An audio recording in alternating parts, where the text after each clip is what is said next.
Je dois être en flexion de genou.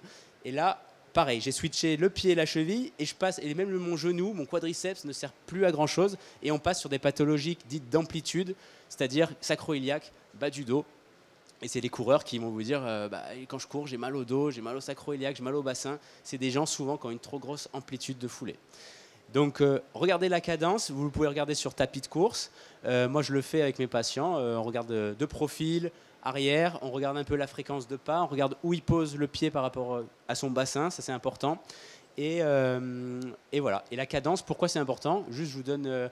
Il y a quelques critères importants. C'est que, on a un rebond plus élastique quand on fait des petits pas. Donc, on a moins de travail musculaire pour avancer. Et ça, c'est important en post-op parce que plus on va solliciter les muscles, plus on risque de tirer sur les attaches tendineuses et déclencher des tendinopathies, tout ça.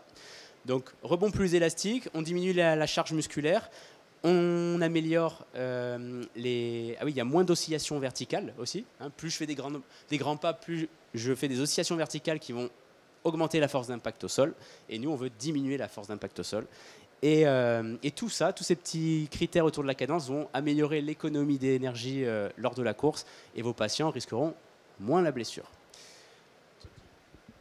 J'ai un petit tips. Je ne sais pas si tu l'utilises, Steph, au cabinet. Moi, j'ai un petit tips avec mes patients quand je fais un peu des analyses de course comme ça sur tapis et qu'on parle de cadence et que j'ai par exemple la plupart du temps une cadence beaucoup trop basse, autour de 140, 150 pas par minute. C'est de mettre un métronome. Je ne sais pas si vous avez déjà utilisé ça. Vous téléchargez tout bêtement, on a tous un des smartphones. Vous tapez métronome dans Apple Store ou dans, je ne sais même plus c'est quoi, Android. Voilà. Et vous allez chercher une application de métronome et vous mettez un métronome sur 170 pas par minute ou même 160 si votre patient il est à 140. Vous allez voir que votre patient, déjà, il ne va pas du tout courir de la même manière. Ça va bien évidemment lui faire bizarre au début, mais il va tout de suite sentir des effets positifs sur tout ce qu'a dit, Steph, notamment sur la diminution de la force d'impact. Et pourquoi, tu avais un peu d'autres choses à dire par rapport à la reprise de course ou pas?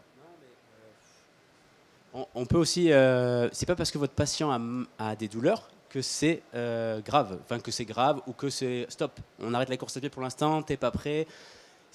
On peut courir avec des douleurs. Il faut vraiment voir pendant. Est-ce qu'il a des douleurs? Déjà, on connaît est-ce qu'il a des douleurs ou pas avant. Avec notre patient, on en discute. Mais pendant la course à pied, il peut avoir ces petites douleurs qui se réveillent. C'est pas grave. C'est pas grave. Faut le garder en tête. Mais le plus important, c'est de voir si le lendemain, à froid, est-ce que la douleur a augmenté. Si elle n'a pas augmenté, retour à l'état normal, c'est parfait. Ça veut dire que oui, il avait mal un peu pendant. Mais pas de souci, c'est les tissus qui s'adaptent et on remet des contraintes, c'est normal. Si par contre ça a augmenté le lendemain, vraiment, il faut lui demander. Et ben là, on sait qu'on y est allé un petit peu trop fort. Il va falloir redescendre légèrement en dessous, puis on refait un test. Un autre critère aussi qui est important à regarder, au-delà de la douleur aussi, comme vient de le dire Steph, et il l'a très bien dit, c'est le gonflement du genou. Comment est-ce que le genou va réagir à la contrainte mécanique justement qui va s'exercer sur lui après la course à pied?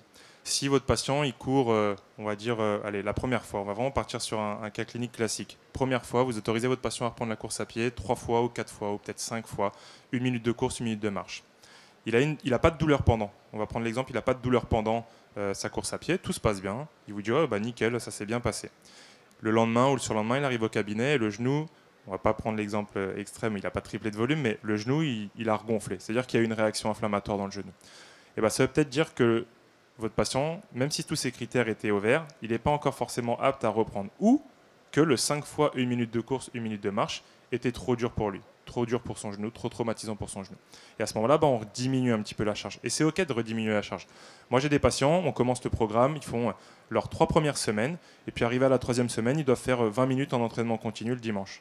Ils arrivent au cabinet le lundi, ils me disent 20 minutes en entraînement continu, ça s'est pas très bien passé, j'ai eu mal pendant, aujourd'hui je suis un peu sensible, le genou il est un peu gonflé, et ok, c'est pas grave. Ça veut dire que 20 minutes aujourd'hui, ton corps il n'est pas capable de l'encaisser, ou du moins ton genou n'est pas capable de l'encaisser. On rebascule sur le avant, c'est-à-dire peut-être 3 fois 5 minutes de course, 1 minute de marche, donc grosso modo 15 minutes de course, mais par contre que son genou avait bien toléré, c'est-à-dire pas de réaction inflammatoire, pas de genou qui gonfle, pas de douleur. Et on va faire ça pendant peut-être une semaine, jusqu'à recréer cette fameuse adaptation tissulaire. Une fois que le patient il va se sentir super bien, on va retester le 20 minutes en entraînement continu. Il va peut-être vous dire c'était mieux qu'avant, mais c'est pas encore ça. Ok, on repart sur 3 fois 5 minutes. Jusqu'à ce qu'en fait, à un moment donné, le corps et les tissus soient adaptés pour pouvoir passer ce cap. il ne faut pas aller trop vite, d'accord. Je suis même un mauvais exemple pour ça. Moi, j'étais hockeyeur sur glace professionnel et j'ai arrêté le hockey il y a 2 ans et je me suis mis à la course à pied. J'ai voulu y aller trop vite avec mon ego de sportif, hein, mais on a tous des patients comme ça au cabinet, hein, des égos de sportif où oh, c'est bon, je faisais du sport dans ma vie et je peux courir 10 km tranquille. J'ai été trop vite, aujourd'hui ça fait 1 an que je traîne une fracture de fatigue au niveau du tibia, qui m'empêche pas de courir, mais qui m'emmerde pas mal. Donc voilà, c'est hyper important de bien accompagner vos patients sur la gestion de la charge, du stress mécanique et dans la reprise de course à pied. Je vois que l'heure défile et qu'il est déjà 30. Si vous avez, je ne sais pas s'il y a une conférence après nous ou pas. Je pense que oui. On a un petit quart d'heure. Si vous avez des questions, soit vous les posez maintenant, soit il y a une question là-bas. Tu peux rester là, je vais venir. Soit on peut se retrouver juste derrière sur le stand et on en discutera. Ouais. J'ai une petite question. Oui, vous en pensez quoi du tapis de marche, enfin du tapis de course pour justement la reprise de la course après croisée justement? Alors moi je mets toujours mes patients sur tapis de course pour recommencer la course à pied, simplement parce que au cabinet c'est plus facile, on a parfois un deuxième patient à gérer en même temps. Donc c'est plus simple pour moi de le mettre sur le tapis. Je lui fais faire, moi, chez n'importe quel sportif, même un gars comme Stéphane qui est ultra trailer et qui essaie de machine, je lui referai reprendre la course à pied avec 3 fois 1 minute de course, 1 minute de marche. Juste la première fois, c'est juste retrouver les sensations, que psychologiquement le patient il se dise ah ok, je peux reprendre, ça va bien, et ça suffit. Derrière, bien évidemment, que le programme de course à pied qu'on va donner à notre patient, il va devoir le faire en autonomie. Nous, ça nous décharge un petit peu de ça à faire au cabinet, mais on reste à son écoute à chaque fois. Donc, pour répondre à ta question, tapis de course, très très bien. Il n'y a aucune contre-indication à le faire, hein. Et si le patient il fait du tapis de course à chaque séance, c'est OK, il n'y a pas de souci. Mais à un moment donné, si ton patient il remonte sur un terrain, ce ne sera pas sur un tapis, ce sera sur un terrain de foot, un terrain de hand, de basket, dans les montagnes ou sur une piste d'athlétisme. Donc, il faudra le remettre dans son contexte et dans sa vraie gestuelle sportive, si on peut dire. Voilà. Est-ce qu'il y a d'autres questions ou pas? Qu'est-ce que vous pensez de la chaîne ouverte avec charge? Quand et pourquoi? Là, tu me poses une colle. Alors, on va en discuter rapidement. On a eu ce débat aussi hier. Même si ce n'est pas trop le sujet de la conversation d'aujourd'hui, mais il y a un gros débat en effet qui commence à tendre vers du mieux sur à quel moment, quand est-ce qu'on a le droit de faire de la chaîne cinétique ouverte avec nos patients. Est-ce que chaîne cinétique ouverte et chaîne cinétique fermée, ça parle à tout le monde? On ne sait jamais, je fais un petit rappel. Je fais un squat, je fais de la chaîne cinétique fermée parce que j'ai mes pieds qui sont en contact avec le sol. Je fais une extension de genou dans le vide, je fais de la chaîne cinétique ouverte. On a eu pendant très longtemps cette croyance de penser qu'on n'avait pas le droit de faire de la chaîne cinétique ouverte parce que ça allait venir distendre le greffon ou qu'on allait avoir des risques de rupture en fait, de la plastie. Aujourd'hui, on a des personnes comme Florian Forelli, je ne sais pas si vous connaissez un petit peu, c'est un kinésithérapeute français spécialisé et chercheur sur le ligament croisé qui travaille énormément sur ce sujet-là, sur la chaîne cinétique ouverte, et qui a en fait démontré que c'était complètement bullshit. Alors oui, je dis bullshit, c'est un peu violent, mais on ne peut pas faire n'importe quoi avec nos patients, bien évidemment. À 3 jours post-opératoire, tu ne vas pas mettre ton patient sur une leg extension et lui demander de soulever 50 kg. De toute façon, il n'en sera pas capable, il aura trop mal. Mais il s'est aperçu dans ses études qu'on autorise l'appui directement en post-opératoire immédiat. Hein. Ton patient, il arrive avec ses 2 béquilles, il a un appui qui est autorisé. Et qu'en fait, la marche est, j'ai plus le chiffre exact en tête, je vais peut-être dire une bêtise, mais je crois que c'est 2,7 ou 3,7 fois plus contraignante que de la chaîne cinétique ouverte. Donc, grosso modo, qu'une extension de genou dans le vide.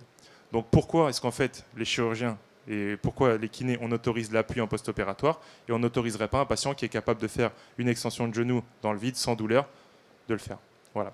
Et ils ont fait des études aussi comparatives sur cette fameuse distension et la laxité du ligament. Et même chose, il n'y a aucune contre-indication à faire de la chaîne cinétique ouverte. Après ça, on pourra détailler un petit peu, mais voilà, il y a aussi un peu, pas des protocoles, j'aime pas dire ça parce qu'il ne faut pas avoir des recettes de cuisine avec nos patients, mais il y a des petits critères aussi à valider avant de commencer à faire de la chaîne cinétique ouverte. On ne fait pas ça n'importe quand, à n'importe quel moment, avec n'importe quel patient. Je vous propose, pour ceux qui ont encore d'autres questions, qu'on se retrouve juste derrière, ou juste là, voilà, et on peut échanger là-dessus si ça vous va. Merci pour votre écoute. Si jamais vous avez envie d'aller un petit peu plus loin dans la rééducation du genou, j'en profite pour faire ma petite promo aussi, hein, bien évidemment. Moi, j'ai sorti une formation en e-learning avec Full Physio sur la prise en charge des pathologies du genou. Ça reprend grosso modo une dizaine de pathologies qu'on rencontre le plus fréquemment dans nos cabinets. et on détaille diagnostic, bilan, traitement de toutes ces pathologies-là. Voilà. Merci beaucoup et Steph, merci de... Merci d'être resté et merci. Si vous avez des questions, c'est avec grand plaisir. Allez, à bientôt.